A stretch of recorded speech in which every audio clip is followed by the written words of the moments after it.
joined Rotary right out of law school at the age of 24. I graduated and went to work for my father's law firm. My father had followed a long line of attorneys from our firm who had always been members of the Hopkins Rotary Club. At that point, the Hopkins Rotary Club was 139 members strong. And I walked into my first meeting as they were singing the song Daisy, Daisy. Now, for me, as a young 24-year-old who loved the Rolling Stones, I was a little taken back by their choice of music and wondered what I was doing there.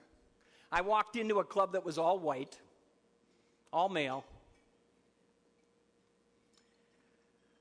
had meetings that were 90 minutes long, and sang songs from the 1890s. I wondered what I was doing there.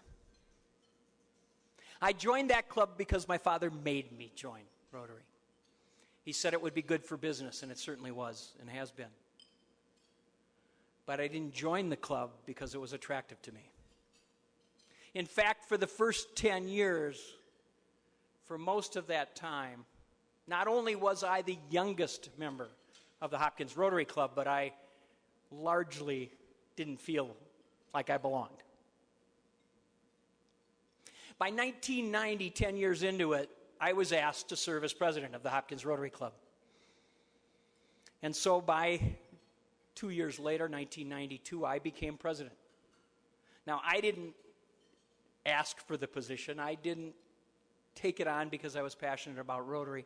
I agreed to become club president because I thought it was my turn. I had yet to really buy in to all of what Rotary was, to be honest. I hadn't missed a meeting in 10 years. So I'd done my job to follow the rules. I'd made up at other clubs, but I hadn't been completely connected. Quite frankly, the way the Hopkins Rotary Club was run in those days simply wasn't attractive to me or to my generation. I can remember inviting a young junior executive who was a close friend of mine, a 32-year-old woman from the Target Corporation, and I invited her to a meeting as my guest. And she enjoyed it, I thought, and a couple weeks later I called her up again and said, "Would you like to come back?" And she said, "Well, you know, I don't really have 90 minutes every week to take off from work and sing songs from the 1890s. And she was joking, but I never got her to join. During the year as president, I knew our club needed to change. We started the year with 129 members. Our average age was somewhere between 86 and 103. I knew deep down we needed to change the feel of that club to make it more attractive to my generation. And yet I led that club the same way others had led before me and after me. I cautiously did the same things that we had always done. We still sang songs. We recited the four-way test, pledged allegiance to the flag, had a 90-minute meeting with 3 songs and a good meal. The only thing I did different that year was we installed portable defibrillators at the meeting hall that we met in. And as a result, we started with 129 and ended with 129 members. We kept them all alive. There were a number of leaders after me for that club who led the same way I led and chose to manage the club instead of lead the club. Today, the Hopkins Rotary Club stands at 52 members. Over the course of the years, they failed to engage the next generation, failed to make the product that is Rotary attractive, at least attractive enough to entice the next generation of leaders to come and experience what is Rotary. So the question, I guess, is probably in your mind is, what am I doing where I am? How did I get from a guy that joined a club that he didn't really like to become a director and a vice president? Where did I stop and drink the Kool-Aid. I will tell you that at our core, at our essence, Rotary is what my daughters would say as a rock star experience. Now, it's hard to describe Rotary in the context of a rock star experience based on what you've heard from me so far. So let me tell you what is at our core and what makes it an experience that's absolutely amazing. We have 5 core values that were adopted by the Board of Directors of Rotary International about 8 years ago.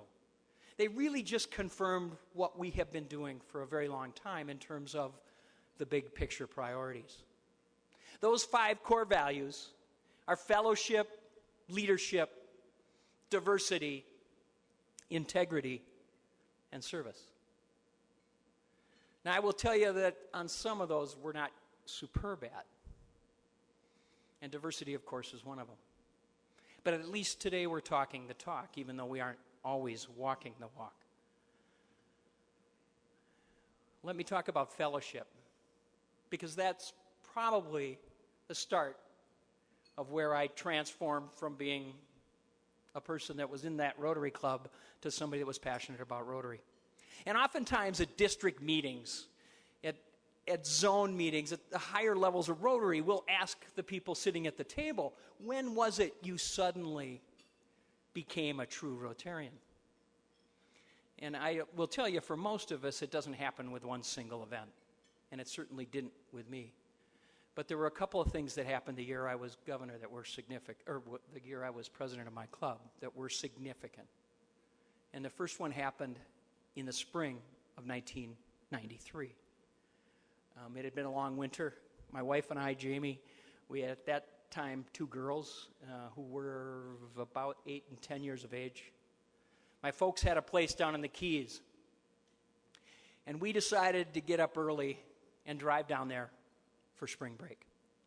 And so I announced at the club meeting on a Thursday noon, the week before we left, that I wouldn't be there running the meeting the next week and that the vice president would run the meeting. And we got up early on Wednesday the next week, very early, and started driving from Minneapolis south. About 3 hours into the drive, I woke up. Now, that's no big deal unless you're driving. We were going sideways down the freeway at 75 miles an hour. And I was looking across at the passenger seat in the front of the van, and my youngest daughter was sitting there, sleeping. And I thought for sure I'd probably killed her. And thank God, despite the horrible crash, we all walked away from that without a broken bone. In fact, with hardly a scratch.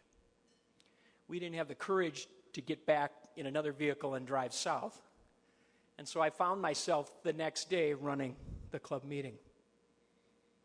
And so I had to do something that I've never done publicly in my life, that I'd never done before, and that was to admit my failure. And so I told them about me falling asleep behind the wheel. And when the meeting was done, one of the oldest members of the club, the funeral director, came up to me.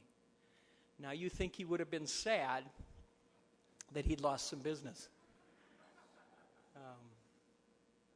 But he came up to me with tears in his eyes. And he said to me, Tom, he said, thank God you're okay. We would have missed you so much. And that's fellowship. That moment right there, for me, in the context of Rotary, was a rock star experience. Because I suddenly realized how over the 12 years I connected with my father's generation. For the first time, I really understood what that core value meant. Now, I will tell you, fellowship is a tough sell in today's world. Because my daughter's generation doesn't even understand what the word means. They think of a meeting in a church on a Sunday afternoon. They think of a religious experience. And if the first thing we might have to do, one of the first things in the context of guaranteeing that our organization moves forward and passes on values like that to the next generation, it may be simply modernizing our term.